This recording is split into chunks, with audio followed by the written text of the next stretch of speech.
8월 15일 오늘 만난 성경 말씀은 예레미야 50장 17절에서 20절까지 말씀입니다. 이스라엘은 사자들에게 쫓겨서 흩어진 양이다. 처음에 아시리아 왕이 이스라엘 양처럼 잡아먹고 그 다음 바빌로니아 왕이 마침내 그 뼈를 넣어치웠다. 그러므로 나 만군의 주 이스라엘의 하나님이 말한다. 내가 아시리아 왕에게 벌을 내렸듯이 바빌로니아 왕과 그의 나라에도 벌을 내리겠다. 그러나 이스라엘은 내가 그의 초장으로 내렸다 놓는 것이니 그들의 갈멜과 바산의 풀을 뜯고 에브라임 산지와 기르랏에서 마음껏 먹을 것이다. 그날이 오고 그때가 되면 내가 살아남게 한 사람들을 용서할 터이니 이스라엘의 허물을 아무리 찾아도 찾지 못하고 유다의 죄를 아무리 찾아도 발견하지 못할 것이다. 나 주의 말이다. 아멘. 오늘 만나주시는 하나님을 기대합니다. 우리 성도님들께서 기도해 주셔서 올해 두 번째 안식월을 보내고 왔습니다. 높은 뜻 교회들은 6년의 사역을 마친 담임 목사에 대한 재신임 여부를 성도님들에게 묻습니다.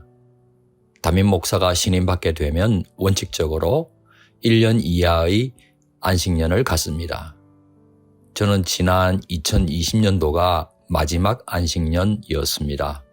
하지만 그해 코로나 감염병이 발발했습니다. 사회적 거리두기가 요구되어 해외는 물론 국내 방문도 불가능했습니다.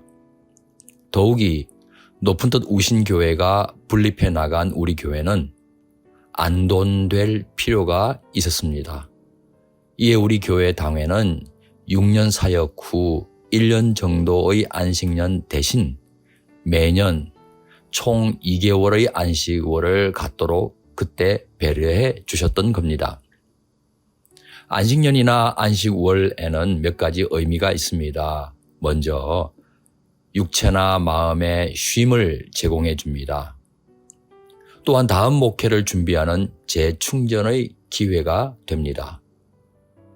다들 받아들일 수 있는 보편적인 의미입니다. 그런데 높은 뜻 교회는 한 가지 추가해서 떠남의 의미도 있다고 봅니다. 높은 뜻 정신은 하나님께서 주인이 되신다 아닙니까?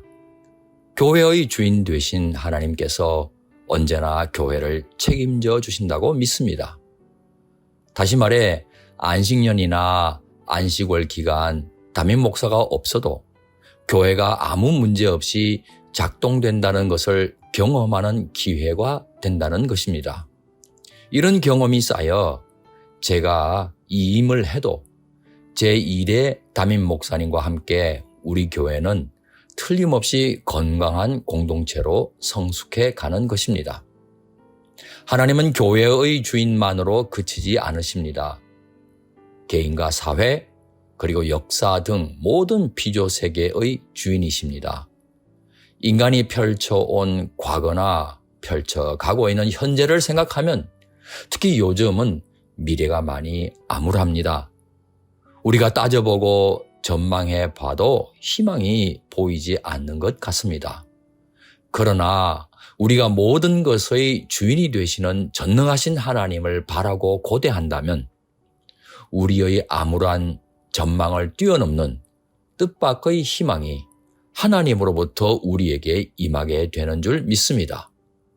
바벨론 제국을 보십시오. 자신의 패권을 남용하여 주변의 약소국 수탈을 즐겼습니다. 그때 약소국들은 절대 강자인 바벨론 치하에서 얼마나 신음했겠습니까? 일말의 희망도 보이지 않는 암울한 나날을 보냈을 겁니다. 그런데 공의의 하나님께서는 예레미야 선지자에게 당신의 뜻을 선포하게 하셨습니다. 하나님께서는 당신에게 등을 돌리고 다른 것을 의지하는 당신의 백성들을 징벌하는 도구로 바벨론 제국을 잠시 사용하고 계시다는 내용입니다. 또한 당신의 선민도 징벌하시는 하나님께서 바벨론 제국의 죄악 역시 반드시 물으실 거라고 말씀하셨습니다. 고대 근동의 패권자 바벨론 제국이 70년도 못 되어 무너질 것이라고 누가 전망할 수 있었겠습니까? 바벨론 제국은 수치와 치욕거리로 전락할 것입니다. 지금은 비옥해 보이는 제국의 땅도 황무지가 될 것입니다. 지나가는 사람들은 너무도 망해버린 제국의 모습을 확인하고 헛것을 보았나 싶어 장탄식을 쏟아낼 것입니다. 반대로 당신의 백성들은 하나님께서 다시 모으실 겁니다. 당신의 백성들을 용서하시고 다시 품어주실 뿐만 아니라 누구도 비방하지 못하게 만드실 겁니다. 벌을 주시는 분도 회복시켜 주시는 분도 역사의 통치자 우리 하나님이십니다. 우리 역시 그리스도 예수 안에서 죄를 용서받고 하나님과 화목하게 된 하나님의 자녀입니다. 우리는 그리스도 예수 안에서 새로운 피조물입니다.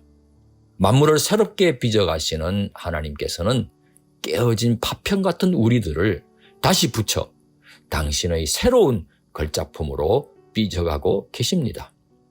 결국에는 우리를 영광스러운 모습으로 나타나게 하실 겁니다. 그러므로 우리 높은 뜻 사람들은 이스라엘이나 바벨론 제국의 역사를 교훈 삼아 우리가 주인이라고 착각하여 오만한 삶을 살지 않도록 경계해야 할 것입니다. 하나님 말씀에 순종하면서 하나님과 동행하는 가운데 하나님의 걸작품으로 빚어져 갈 뿐만 아니라 주변의 영혼들도 하나님 품 안에서 함께 하나님의 걸작품으로 빚어져 가도록 하나님의 선교에 힘써야 하겠습니다. 기도하시겠습니다. 우리의 주인이 되시는 하나님, 겸손하게 하나님의 뜻을 구하고 하나님의 뜻에 늘 순종함으로써 하나님께서 책임져 주시는 복된 삶이 되길 소원합니다. 귀하신 예수님의 이름으로 기도하옵나이다. 아멘. 이제 두 가지 제목으로 함께 기도하겠습니다. 첫째, 오늘의 말씀을 따라 기도하겠습니다. 모든 것의 주인 되시는 하나님의 뜻에 순종하는 높은 뜻 사람이 될 뿐만 아니라 주변 영혼들을 향한 하나님의 선교에 헌신함으로써 복된 삶을 살게 해 주옵소서. 둘째, 사회와 환경을 위해 기도하겠습니다. 우리가 속한 사회와 대한민국 그리고 자연 환경 위에도 공의로우신 우리 하나님의 뜻이 작동되도록 우리부터 온 피조계의 청지기요 관리자로 살아가게 하옵소서. 이 제목으로 기도하신 후에 개인 기도를 계속하시겠습니다.